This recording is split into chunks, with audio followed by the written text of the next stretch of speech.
Hotter than Jamaica today. Wish I'd worn my shorts now. Friday morning on BBC One. Let's keep cool together in front of the telly. Rip Off Britain follows in 45 minutes.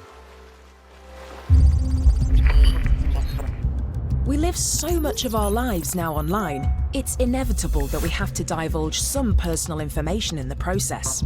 But that doesn't mean we should be held hostage to unscrupulous scammers. My heart dropped. I can see the transactions coming out of my bank account, 5,000, 10,000. The horror, I got done up like a kipper, basically. In the last year, the UK has lost almost £500 million to internet scams. I saw my balance and it said zero. I just felt physically sick. I've lost all this money. You've not lost it. It's been stolen. The scammer's victims are left out of pocket and vulnerable. It starts to make you doubt almost everything. These guys out there know so much about me, and I've not given permission for that. I felt stupid. I felt like completely humiliated by it. My mum Mavis and I are uncovering invaluable lessons for all ages as we look how to stay safe online and avoid the fraudsters' traps. The more information that the scammers have on you, the more problems you have. The bank will never, ever ask you to move money. As well as meeting the people working to apprehend the fraudsters responsible. Because we all need protection from the dirty, rotten scammers.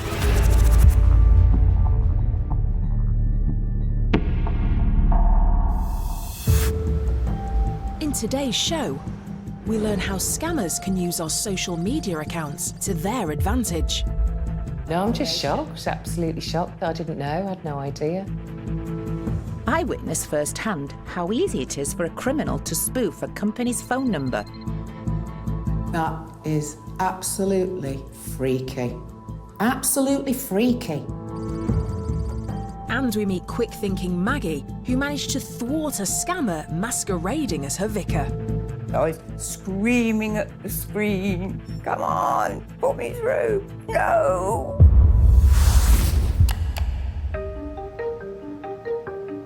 Mum, when I give you a call on your mobile and my name comes up, that must mean it's from me, right? Well, obviously, it's your number in my phone. Unfortunately, that's not always the case. Scammers are using something called number spoofing to convince people they're calling from a trusted source and make them part with their money. Now, that is really scary, Michelle. Well, we're catching up with someone who fell victim to this scam and ended up seriously out of pocket. Hi, Erin. Nice to meet you. Take a seat. Nice to meet you. You too.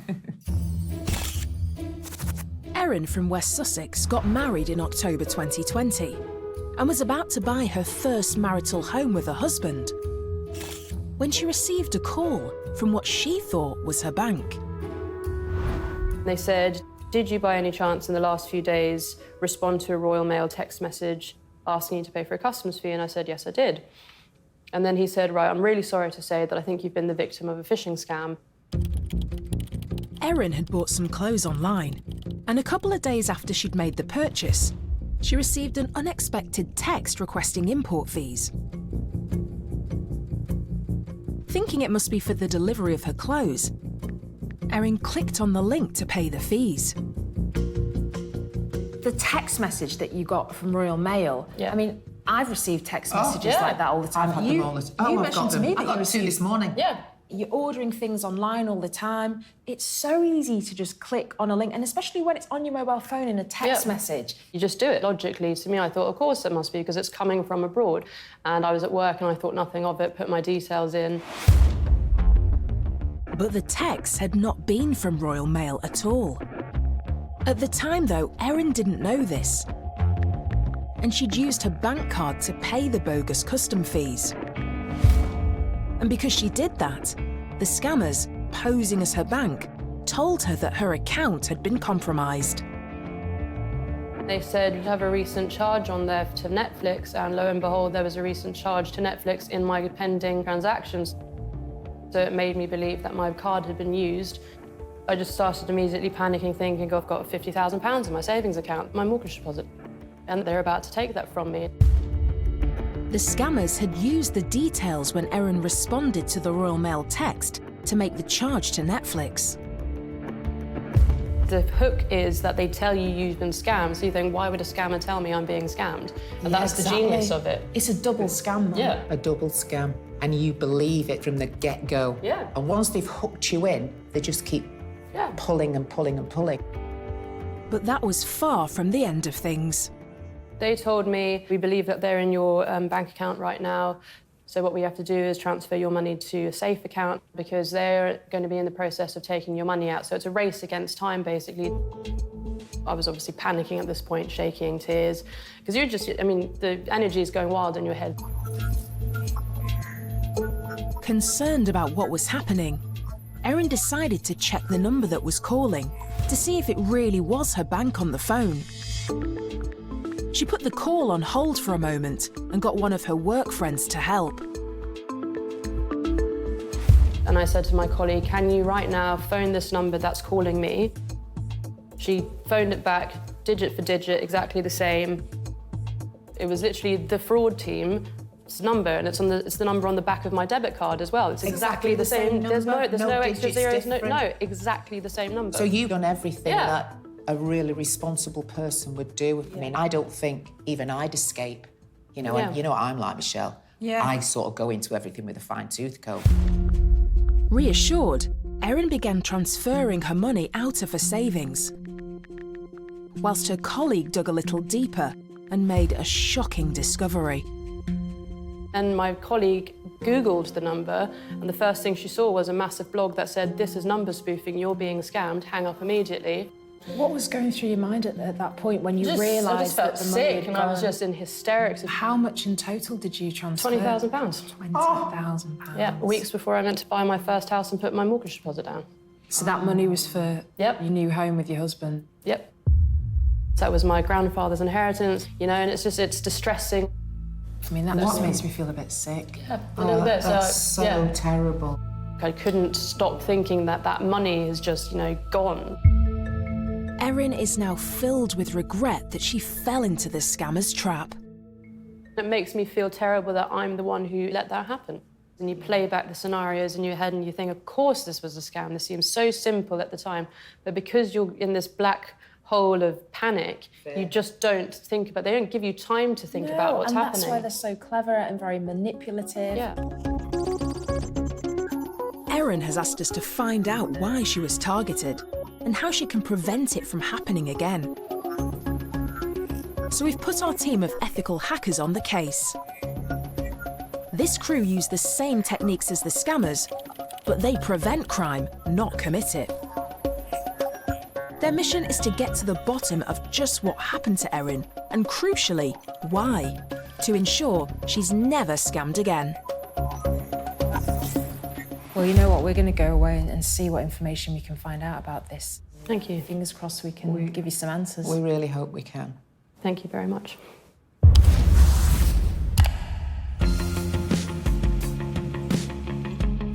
I was stunned that Erin's scammers contacted her from the same phone number that her bank uses.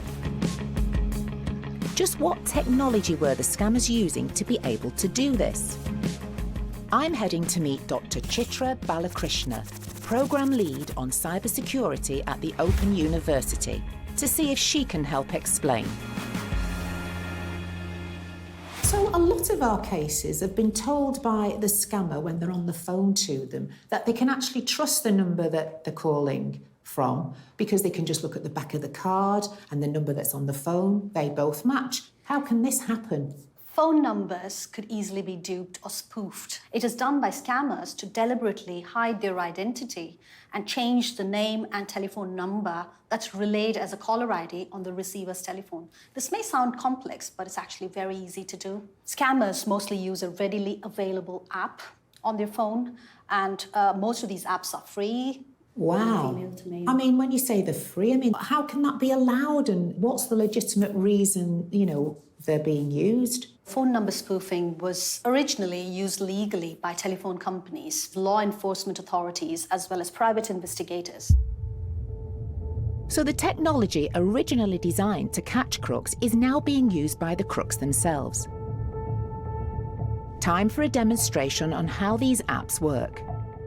I'm going to leave the room now, and the next phone call you'll receive will be from me, but it'll come up as someone else. Oh, goodness me.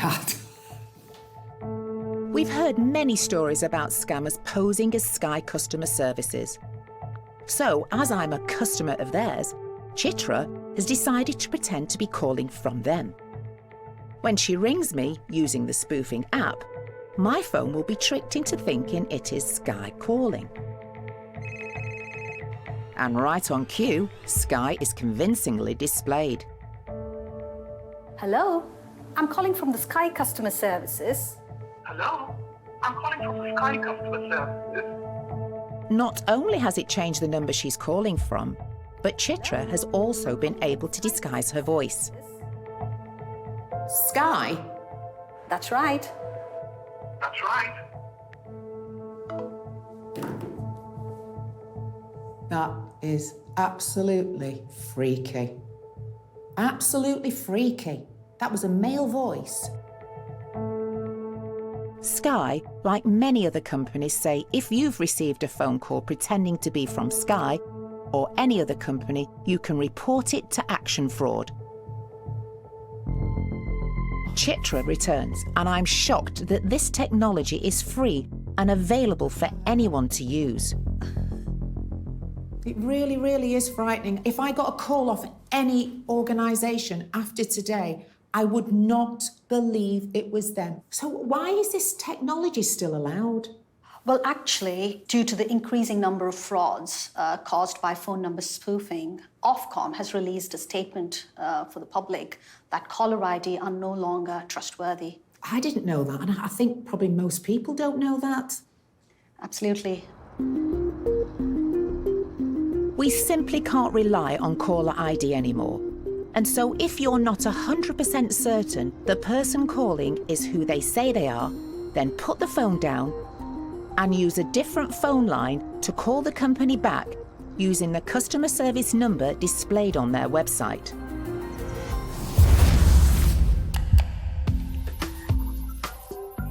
Our reliance on caller ID and other technological advances has given scammers more opportunities to steal from us.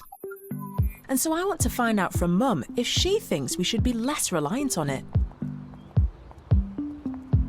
Do you think we rely on technology too much now? I think we do rely on technology. I mean, we don't send post anymore, do we? If you want to write me a letter, you send me an email. You wouldn't... Well, no, I did write you a lovely card, actually. But, I mean, and that's what's lovely. Yes, you did, and thank you very much for that, because those written words are beautiful when you see them in your handwriting, which I know is very difficult to read, but I still like looking at them. Mum's right. It's much harder to copy someone's handwriting than it is to spoof their number. So why don't we let go of our reliance on technology? Do you think that we've become a bit too lazy nowadays, Mum? I mean, I don't think I've become too lazy because, you know, I still use technology, but I'll still like to do things if I can possibly do it manually. You're a good online shopper. Well, I only shop at one shop. I think what Mum's trying to say is that maybe we should find a good balance.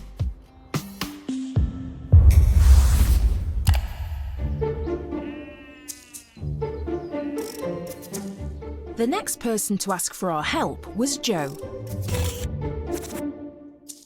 She got in touch with us after her company's social media page was cloned as part of an elaborate con. Jo runs a glamping retreat in Warwickshire, renting out lodges and a treehouse to holidaymakers. Social media has become a huge part of her business. We use Facebook as a medium of communication with all of our guests. We've got, I think, just under about 13,000 followers now. We post on there a couple of times every day about what we're doing, and our guests constantly post reviews on there. It's been an absolutely brilliant platform for us, and it probably brings in the lion's share of our bookings as well.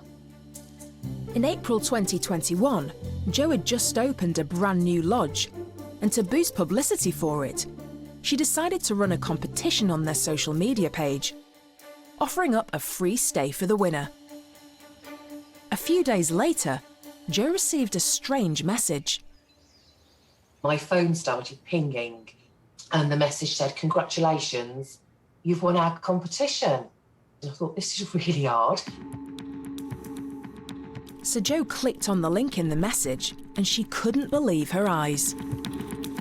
It took you through to a page that was an absolute replica of our business page. It looked exactly the same, and it got all the same information. The only difference was, instead of being Winchcombe Farm, it was Winchcombe-Farm, just a very, very slight change. That even used our logo, our profile picture. But then the shock turned to concern when a message on the page said, "Grab your prize now before it expires. Click here to confirm you're on the list of winners." It took you through to another website, and they wanted your bank details. So we then had to post something quite rapidly. Jo was worried that some of her customers might have clicked on the link, like she had, and they could be vulnerable. Concerned, Jo immediately posted on social media, warning everyone not to click on any links sent by the copycat company. But then, her fears were realised. At which point I had a phone call from a friend of mine to say her mother had just put her bank details into the computer. She thought she'd won and didn't realise it was a scam. So we then phoned her and said, cancel your bank cards, get them to put a block on your account. The next morning, Jo set about trying to contact Facebook to get them to take down the hoax page. It's very, very difficult to contact Facebook and get somebody there to help you. I mean, Facebook is the most marvellous platform when it works, but when it goes wrong, there's not a human for you to speak to. There's just nobody there who can help you. Jo tried for 3 days to get them to remove it, but she just received automated replies from Facebook saying that it didn't violate their community standards and they would take no further action.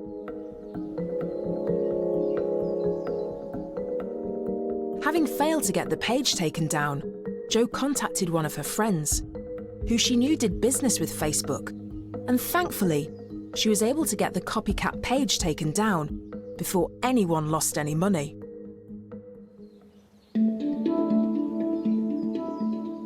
We spoke to Facebook about Jo's concerns, and they told us that they disable billions of fake accounts every year. They say they're currently working with Citizens Advice to raise awareness of online scams and to help victims. But Jo is now worried that her personal social media page could be cloned next. My biggest fear now is that it will happen again. And there's nothing that you can do to stop it. If somebody wants to clone your page, they can do it. And I just know how hard it is to get that taken down. It's a terrible situation, a really stressful situation to be in. Fear not, Jo. Our team of ethical hackers are on the case. And they've set to work on finding out how she can stop this from happening again. And we'll be sharing with Jo what they find out later in the show.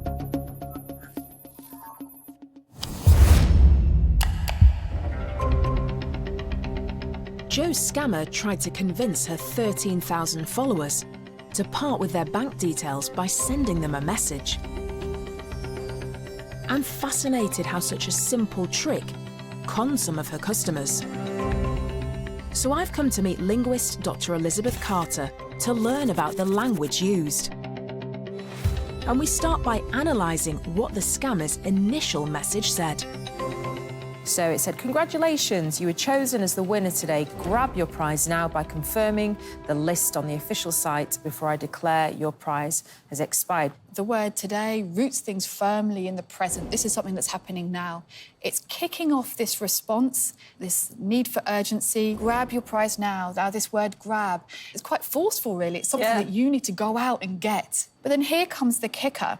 Before I declare your prize has expired. So not only has this victim won something, but they have to do something before they lose it. So now they're in a fearful state. So they're going to act as quickly as possible before they lose what they've already imagined they've won. So it's that sense of urgency that scammers really feed off to kind of get the details, get the money, get the information quickly. Absolutely. And it's important to remember that if you're being messaged and it is legitimate and it is genuine, nothing's going to expire that quickly that you can't just double check. So what would your advice be to avoid getting hoodwinked by something like this then? Because it's all online and through Facebook, the online interaction has been normalised. So step outside of that online messaging interaction and try and contact them a different way through legitimate routes. Phoning the company direct is always best if you have any doubts. And the most important thing to remember is not to feel rushed. If the prize is genuine, you'll never be penalised if you ask questions before accepting it.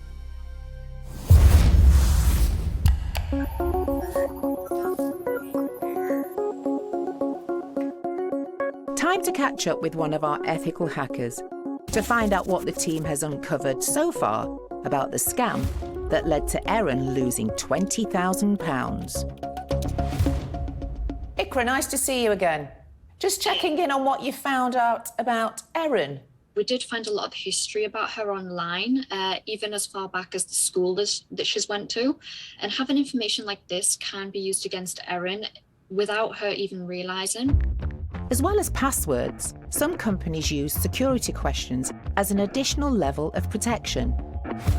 And Ikra thinks the answers to Erin's security questions could be a source of vulnerability. If you're putting information out there on social media about your history, such as the name of your school, your mother's maiden name, a scammer can just gather all of these and answer those security questions for you. And those are all the type of questions that we get asked, you know, things that are sometimes historical. Yeah, like the name of your dog and, you know, where you went to school. So it's sort of starting to piece together, isn't it? Yeah, absolutely. Really good stuff, Ikra. Thank you. No problem. This is just the start of what our ethical hacker's been able to uncover. And we'll be revealing everything to Erin later in the show.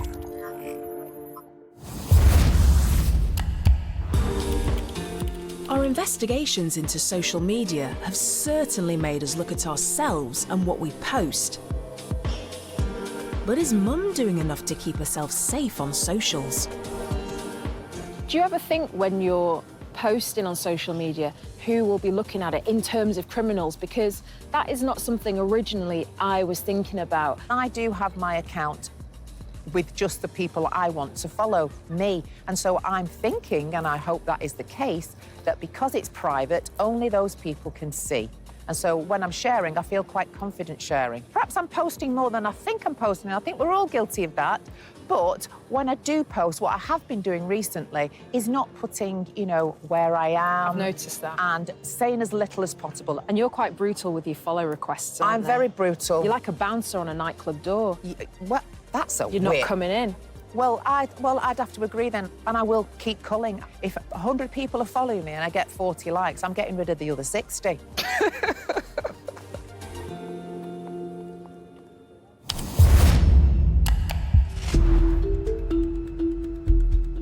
Places of worship have been cruelly targeted in a number of scams we've seen this series. This particular tale, however, about a lady called Maggie, shows how quick thinking can help you thwart the scammers before they get their hands on your cash.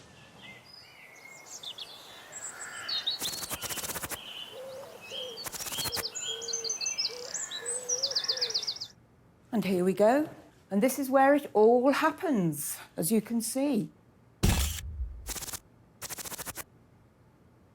My main function is all of the paperwork for funerals, baptisms, christenings, and weddings. And then I deal with the financial side of it as well. On the 16th of March 2020, Maggie was going about her usual duties when she received an email from what she thought was one of the parish reverends. It came up on the screen from Reverend Mark Siddle. Maggie, I hope you're well. I need an urgent favour from you. It's my niece's birthday and I need to get her an Amazon gift card that I promised her as a birthday gift. But I can't do this right now because I'm so busy today. Can you just purchase the gift card online to her email address? I'll pay you back. Maggie has worked for the church for over 12 years and is always prepared to help the clergy in any way she can. The reverends here are the pillars of the community, and so she thought nothing of the request. It's not something I would normally be asked to do, but yeah, I'm here to try and make their lives a bit easier. So I thought, yeah, okay, fine, yeah.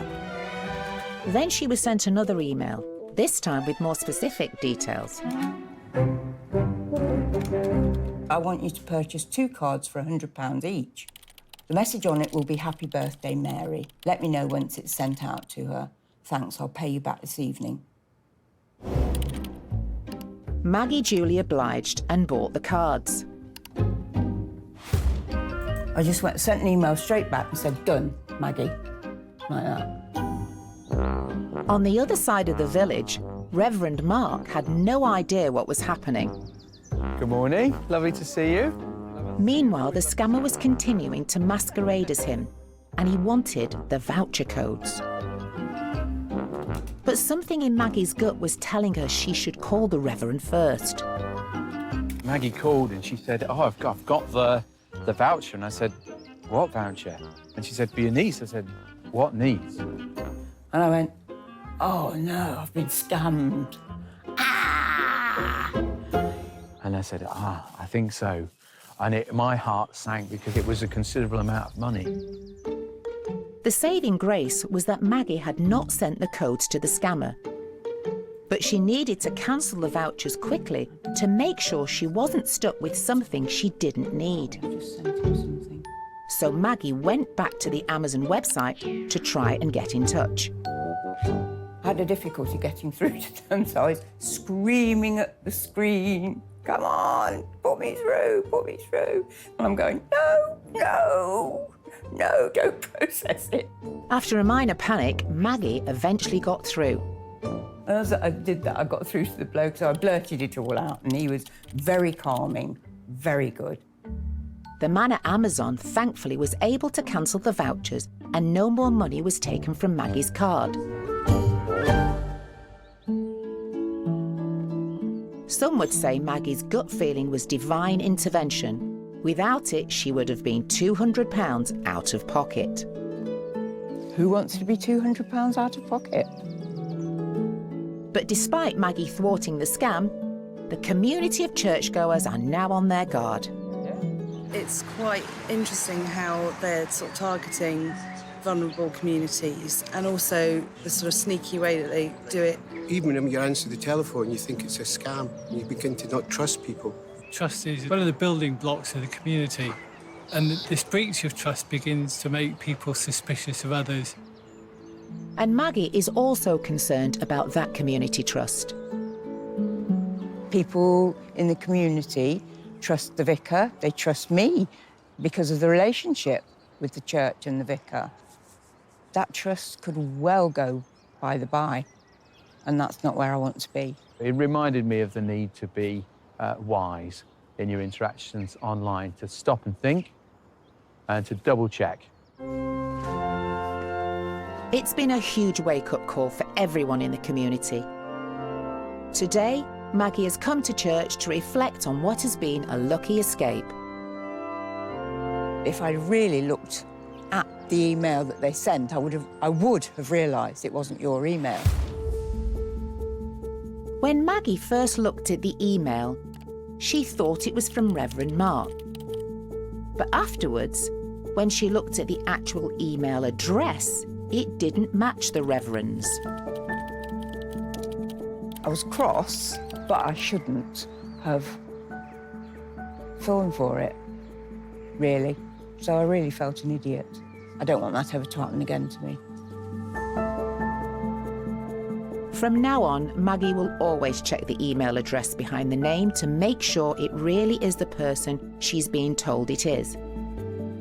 And by sharing her experience and the lessons learned with others, Maggie is resolute that it won't happen to anyone else in her parish.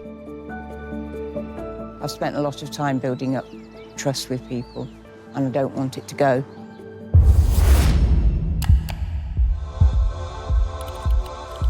How do you think you'd be if you got scammed? Do you think you'd be able to trust people again?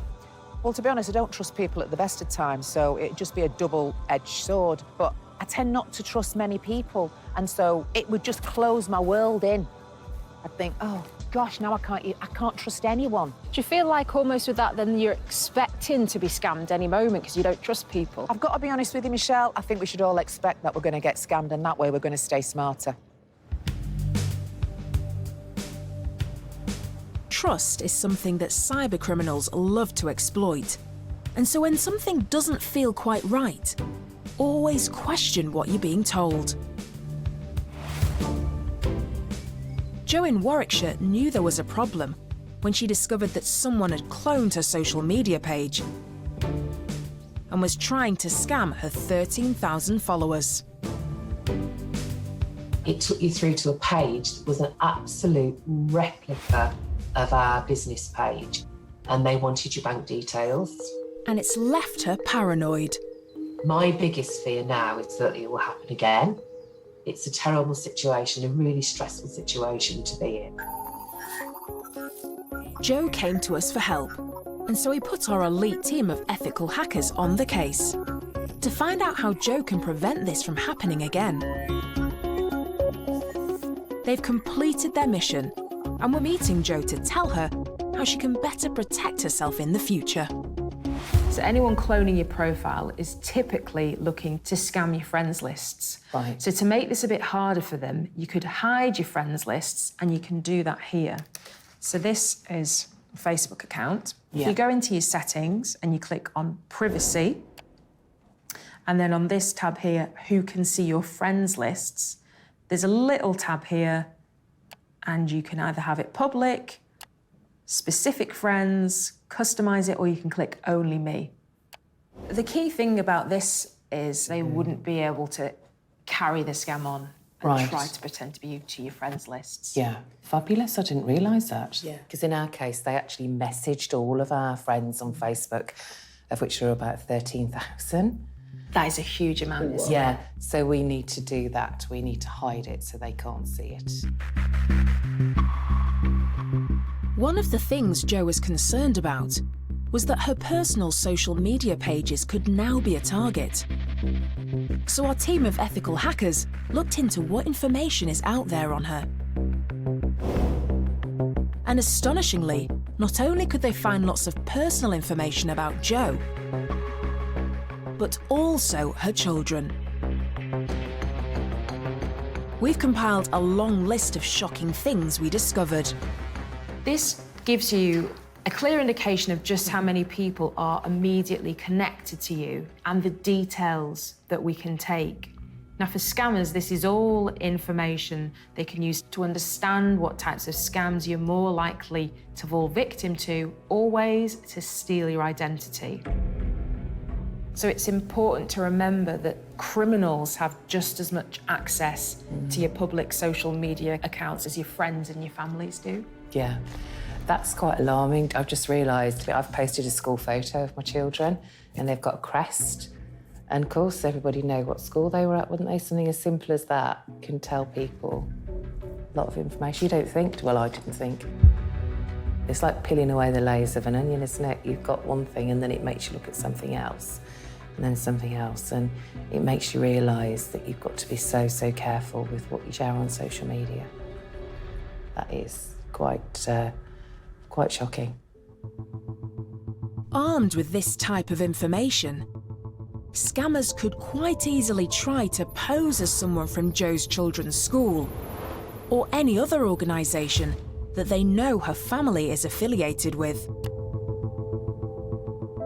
Finally, we've one last revelation. Jo's details and her passwords have been exposed in a data breach. We know the information from this breach was shared extensively, and we do know that your passwords are available online for scammers to access. Really? Did you realise your information was involved in a data breach at all? No idea at all. It's quite unsettling just to know that it's out there I'm just shocked, absolutely shocked that I didn't know, I had no idea. It's a matter of time, really, before scammers target that information and use it against us. I'm going home and changing every single password and accounts that you don't use and things like that. I just do a massive tidy up of personal data. I'm really quite shocked. We do find that a lot of people, when we talk about changing passwords, alter their passwords, but that is actually very, very different to changing. And the reason we mention it is because we know scammers are very adept at understanding the alterations that we make. So we might just change the number at the end, add a few symbols on. And for scammers, they can typically figure those out. Yeah. So they need to be completely changed, unrecognisable. Right, OK. When was the last time that you did a proper change of your password accounts? Never. Never? Well, rarely. You know, when they force you to do password changes, I always do those. But I tend to go for the same 3 passwords with the same combination of letters at the end. They need to be changed drastically. Yeah. We all do it. It's because it's easy and it's time-consuming to really change them. But with this data breach in mind, for you, changing them all and completely changing them is vital. Yeah, I will do, most definitely. So, I mean, it is a positive thing, isn't it, now that Oh, you've yes, got all this yeah. information and you're armed with the knowledge to go away and do, like you say, a good spring clean and change your passwords and just be more vigilant going forward. I mean, we all need to do that, don't we? Yeah, thank you for that. That's been a real eye-opener and really, really useful. As well as changing all her passwords, Jo says that from now on, she'll be much more careful about what she posts on social media. It was absolutely fascinating. What started off as Facebook cloning has turned into something quite different. I will be changing the way I do things a lot from this point forward to make sure that my data is as safe and as secure as it can be. Jo was sharing so much personal information without knowing the possible consequences. So always think before you post on social media. What if a fraudster saw this? What could they do with it? And how could they use it against you?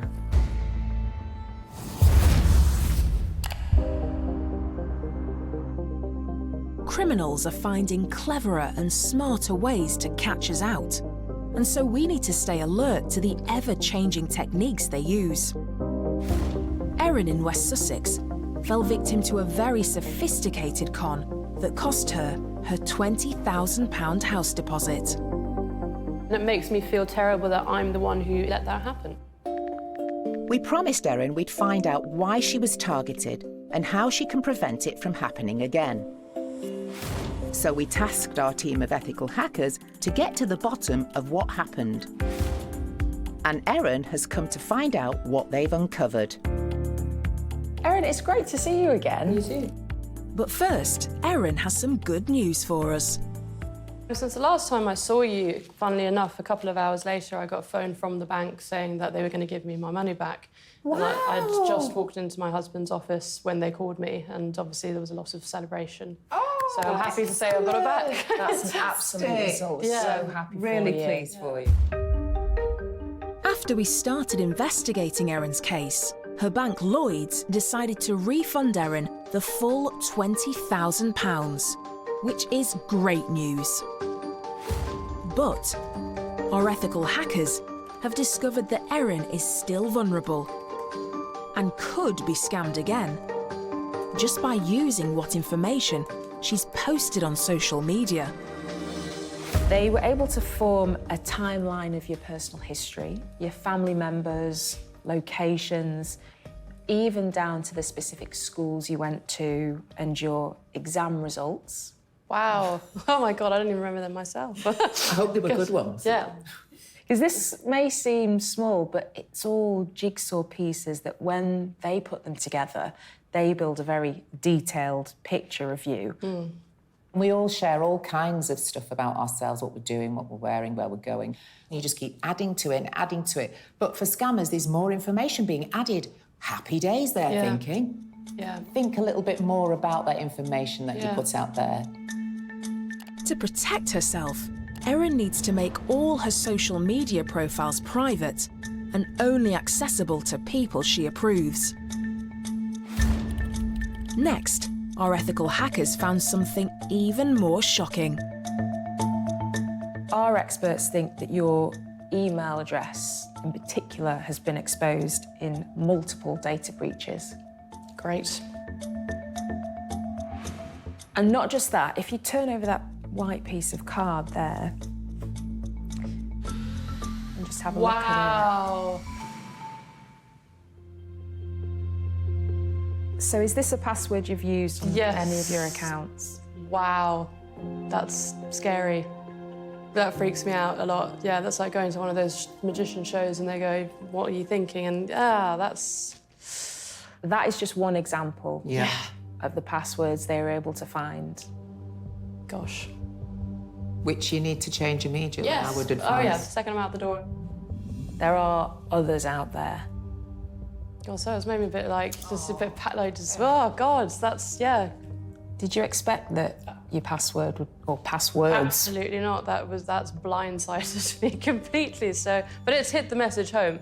Can I ask what that password is for? That password is for my bank account. It's for my Facebook account. It's for my laptop.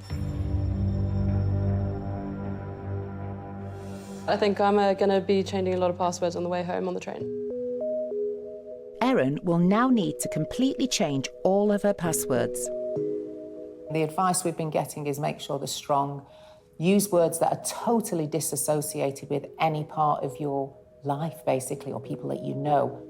What we found is to have 3 random words as a good password. So something, again, that's not related to you. It's not a favourite book. It's not a best friend. It's not a date of birth. Just 3 very random words that could work. Soap, shower, douche. Yeah.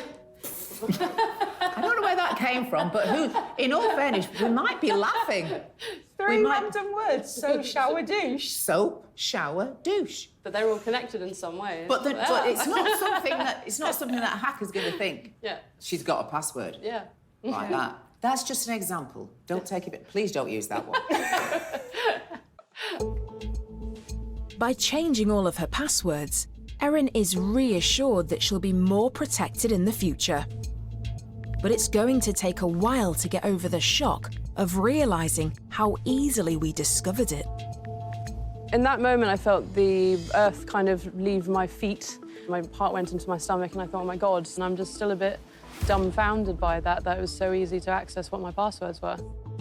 And it's been a big eye-opener for my mum too.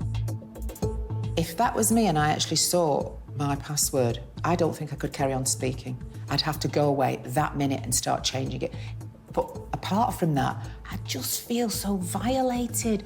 How have they got that? It's shocking. It's just truly shocking. Your passwords are like the key to your digital house, and so treat them like your house keys. And if you ever think one of them has been compromised, make sure you change it as soon as possible to the strongest password you can think of.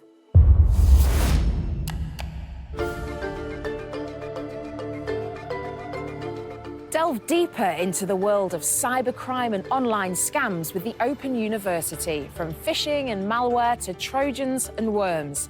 Head to bbc.co.uk/scammers and follow the links to the Open University. Is there life on Mars? Professor Brian Cox fulfills a childhood dream. 7 Days on Mars, tonight at 9 on BBC Two. And the touching story of a mixed-race boy separated from his white baby brother.